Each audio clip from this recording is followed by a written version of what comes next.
오늘 정석영 작가님께서 나오신다고 해서 가장 궁금했던 것이 또 작품 속에서 다양한 캐릭터들을 또 창조를 하셨잖아요. 그래서 과연 이 정석영 작가님이 가장 사랑하는 인간은 어떤 사람일지가 또 굉장히 궁금했던 것 그 같아요. 작품 속의 캐릭터 중에 네. 가장 애착이 가시는 캐릭터가 있을 거예요. 저는 언제나 가장 최근 작품 캐릭터를 사랑해요. 네. 그래서 올해 초에는 헤어질 결심의 설애였고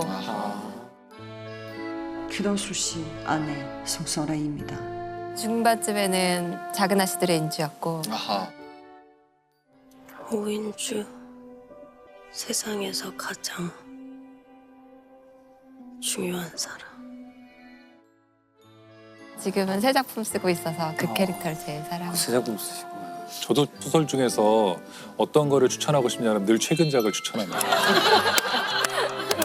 근데 언제나 그랬어요. 정말로 저는 근데 막 올해 초엔 정말 설애가 너무 좋아서 영화가 끝나고 며칠 동안 설애에 대해 생각한 적도 있었어요. 아하. 근데 또 중반쯤 되니까 민주가 너무 사랑스러워서 사람들한테 이제 김고은 연기가 김고은 맨날 이렇게 얘기하고 다녔더니 나중에 네가 김고은 낳았냐고. 김고은에 대한 조그마한 비판도 참을 수 없고 김고은 예쁘다고 하면 제일 기분이 좋고 그러더라고.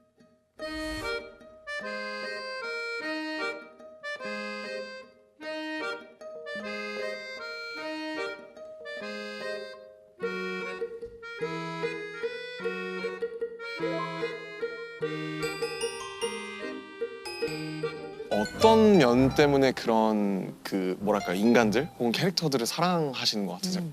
저는 캐릭터들을 만들 때 그 캐릭터가 가진 결점들에 대해서 먼저 생각해요.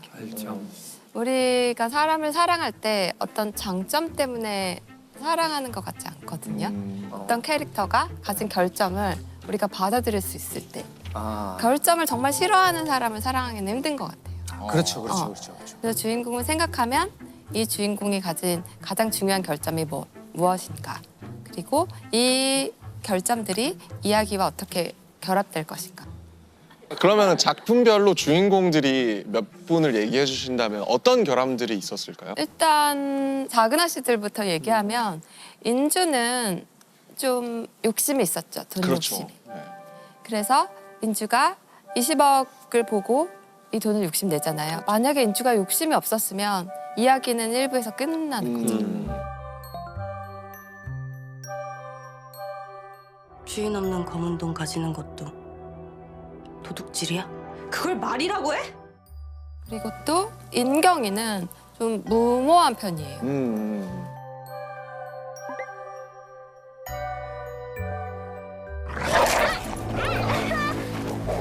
아무리 그래도 걔한테 일부러 물리면 어떡해. 안 그러면 우린 그 집에 들어가 보지도 못했어. 이내는 자기만 알아요. 그래서 난 이 집에서 언니들처럼 사는 것보다 효린이 내서 한여로 살고 싶어. 사실 별점이 없는 캐릭터가 등장하는 드라마들도 있죠. 아주 힘 있는 변호사. 이제 요새 흔히 이제 사이다를 주는 플롯들이 있는데요. 빈센조 말씀하시는 거예요? 네. 이렇게 구체적으로 네, 그런 빈센조 같은 종류의 이렇게 캐릭터. 무적 캐릭터들도 있어요. 근데 네. 저는 인물이 헤쳐나가는 이야기가 이제 네. 길 때 외부의 사건들에 대항하면서 인물들이 이겨나가는 이야기도 있거든요. 이런 경우 이제 이게 사이다 플롯이 되죠. 네. 근데 저는 제가 쓰는 플롯들에서는 선택들이 이 이야기를 만들어가면 해요, 늘. 그런데 이 선택들은 자기가 가진 결함에서 나온다고 생각하거든요. 그래서 이 사건, 외부의 사건과 이 사람의 결함이 결합할 때 이야기가 비극적이 되거나 아니면 또 이야기가 더 커져나갈 수 있는 사건이 되는 거죠. 그래서 캐릭터가 가진 결함이 이야기에선 좀 필연적인 것 같다는 생각을 저도 해요. 결함이 중요하다고 생각하는 게 사실 그 파인만이 파인만 좋아요, 저. 아까 저희가 그 파인만 이야기할 때에도 똑똑하고 훌륭한 물리학자는 정말 세고 많거든요. 근데 유난히 파인만이 꽂히는 이유도 이 사람이 가진 어떤 의미에서는 결점이죠. 물론 본인은 결점이라고 생각하지 않을 수도 있지만 우리의 통상적인 상식으로 봤을 때에는 많은 결점들이 있거든요. 뭐 흙수저라든가 아니면 뭐 교양이 없다든가 근데 그런 것들이 이 사람의 진정한 저는 매력의 포인트라고 생각을 하기 때문에 결점을 보고서 고르신다는 게 저는 어떤 의미에서는 매력 포인트들을 먼저 짚어내고 있는 게 아닌가라는 생각이 들어요. 그런 결점들에 사실은 시청자나 독자들은 자기 자신의 모습을 보거든요. 네, 그렇죠. 그런 결점을 가지고 있지만 이 사람은 결국 성장할 수 있었고 또 이 사람은 성공할 수 있었다는 것에서 희망을 찾는 것이기 때문에 수용할 수 있는 좋은 결점을 찾는 게 캐릭터를 만들 때 중요한 것 같아요. 그러면은 그 창작하시는 프로세스에 결함의 설정부터 작업을 하시는지 어떻게 진짜 이거 궁금해요. 그 창작 과정이 좀 네, 어떻게 캐릭터를 만들어내시는 과정. 저는 약간 인간을 좀 기계 장치처럼 생각하는 편이에요. 그런 데카르트의 기계론 있잖아요. 우주도 인간도 기계로 설명할 수 있다. 그래서 그런 게 있구나. 일단은 그 한 사람 인간의 목적을 먼저 설정해봐요. 이 캐릭터가 어디로 가는 캐릭터인가? 네. 그 다음엔 동력 장치가 뭔지 생각해봐요. 사람한테 엔진이 있다고 생각하고 무엇으로 이 인간을 움직이는가? 대체로 이런 동력 장치들이 인간관계, 감정들, 이 사람을 지배하는 감정들일 때가 많고요. 이제 목적들은 마지막에 성취하고자 하는 거, 예를 들면 작은 아시들에선 700억 이런 식으로 설정할 때가 많아요. 이제 보통 이렇게 작가님들이 이렇게 주시잖아요. 대본을 이렇게 주시면은 우리는 비주얼로 만들어야 되잖아요. 비주얼 그래서 작가님한테도 많이 들어요. 이게 어떤 인물인지, 어떤 머릿결을 가지고 있고, 이 사람은 피부 상태가 어떻고 막 이런 걸 듣는데 전에 작업을 하다 미궁에 빠진 적이 있어요, 한 번. 그러니까 정확히 말하면 작가도 잘 모르고 만들어 놓긴 했는데 그 외모에 대해서 비주얼에 대해서 잘 모르는데 그때 저희 의상실장님이 그런 얘기 했어요.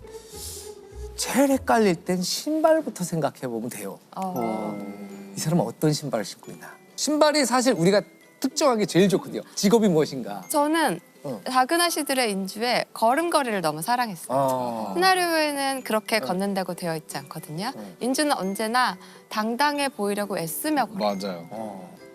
예를 들어 이제 부잣집에 간 동생을 데리고 걸어 나올 때 갑자기 고개를 빳빳하게 들고 걷기 시작하죠. 어미닭이 병아를 데리고 나오는 것처럼. 그때 동생에 대한 책임감이 느껴지고 몇 번씩이나 그 집에 들어가야 할 때마다 네. 용기를 잃지 않으며 걸으려고 하는 게 늘 느껴져요.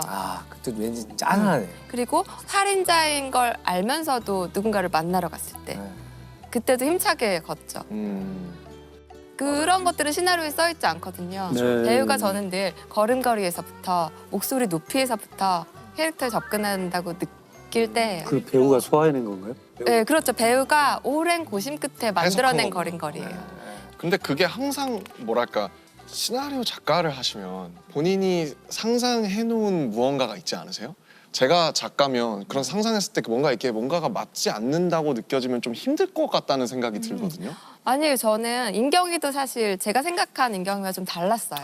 저는 인경이가 좀 차갑고 건조한 캐릭터일 거라고 생각했는데 막상 본 드라마에서 너무 열정적이고 당차고. 아주 패기 넘치는 캐릭터였어요. 뭔가 자기 일에 대해서 뜨거운 사랑을 가지고 있는 캐릭터. 저희가 너무 그게 예상 밖이어서 괜찮나? 이 길로 가는 게 맞나? 그렇게 생각했는데 인경이는 점점 차가워지는 캐릭터더라고요. 마지막에 그게 더 뜨거워지는 게 아니라 자기가 진실에 다가가면 다가갈수록 단단해지는 캐릭터였어요. 저는 그게 배우와 감독님이 만들어낸 캐릭터 해석이라고 생각했는데 그게 실제로 연기하고 실제로 다른 사람과 자기 캐릭터로서 대화를 할 때 그런 것들을 알아차리는 힘이 생기는 것 같아요. 그리고 어느 순간에 이 최초 창작자인 작가님의 손을 떠나는 순간에 이게 이제 생물이 되잖아요. 얘가 끊임없이 진화하고 그리고 심지어 그걸 현장에서 연출하는 감독도 그렇고 배우도 이 생물이 어떻게 진화할지 몰라요. 왜냐면 그 생물은 전파를 타고 사람들의 마음속에서 벌써 살아서 막 움직이고 다양하게 변종이 되기도 하고 막 그렇거든요. 그러면은 그 사실은 되게 결점이 많은 그 캐릭터들을 만들어 오셨는데 그중에 대중의 사랑을 유독 좀 가장 많이 받은 캐릭터가 있을까요? 저는 헤어질 결심의 설애인 것 같아요. 역시 그런 것 같아요.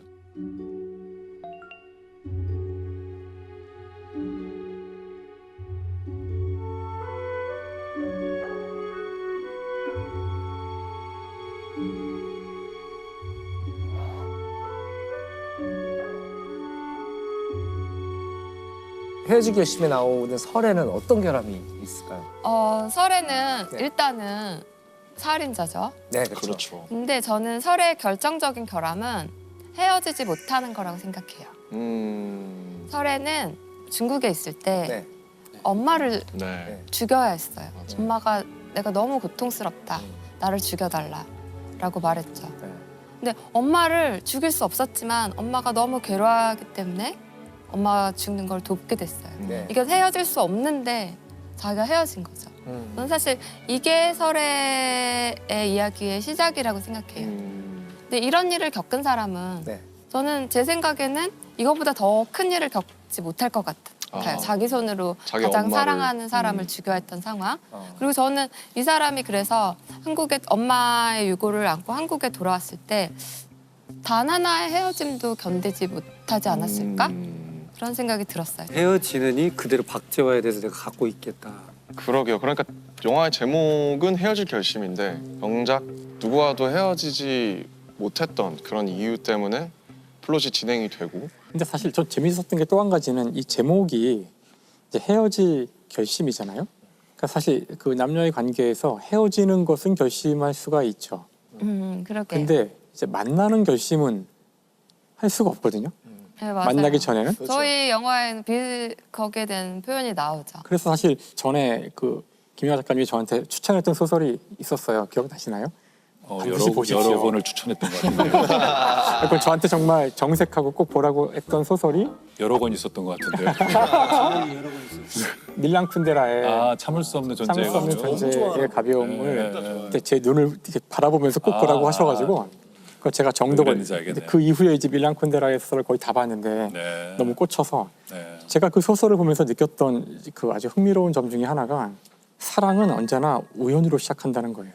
그러니까 우연으로 시작하지 않은 사랑은 그 안에 그 두 사람이 사랑이라고 느끼지 않는다는 거죠. 그러니까 이것이 다 짜여진 각본대로 아니면 일어날 일이 일어난 거는 이건 별로 중요하지 않거나 운명적인 만남이 아니라고 생각을 해서 끝없이 그 만남이 우연의 만남이기를 기대한다는 거예요. 그래서 근데 사실 이제 물리학자가 보기엔 그냥 랜덤 프로세스죠. 네. 그냥 실수거나 우연히 벌어진 일인데 그렇게 일어난 사건만이 그 사람들에게 이것이 정말로 진정한 사랑이라고 믿게 되는데 문제는 시간이 지나면은 우연으로 시작한 사랑에 이것이 필연이라는 것으로 이제 변화가 둔갑을 하죠. 시작은 우연이었지만 그것을 필연으로 바꾸는 이 과정이 사랑하는 과정이다라는 그걸 끝없이 보여주게 되거든요. 근데 그것이 놀랍게도 수많은 자연이 그렇거든요. 헤어질 결심은 거기에 좀 잘 맞는 영화인 것 같아요. 아 그런가요? 제가 영화를 보면서 내가 이제까지 쓴 영화 중에 가장 자연에 가깝다라고 느낀 영화였어요.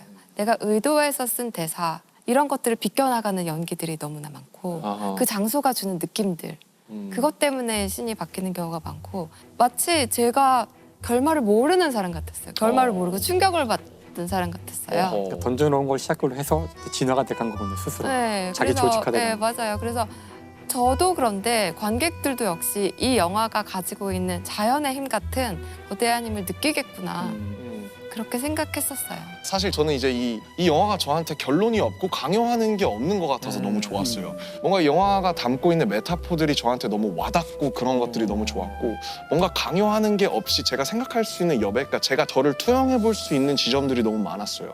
내가 혜준이라면 어땠을까? 내가 설애라면 어땠을까?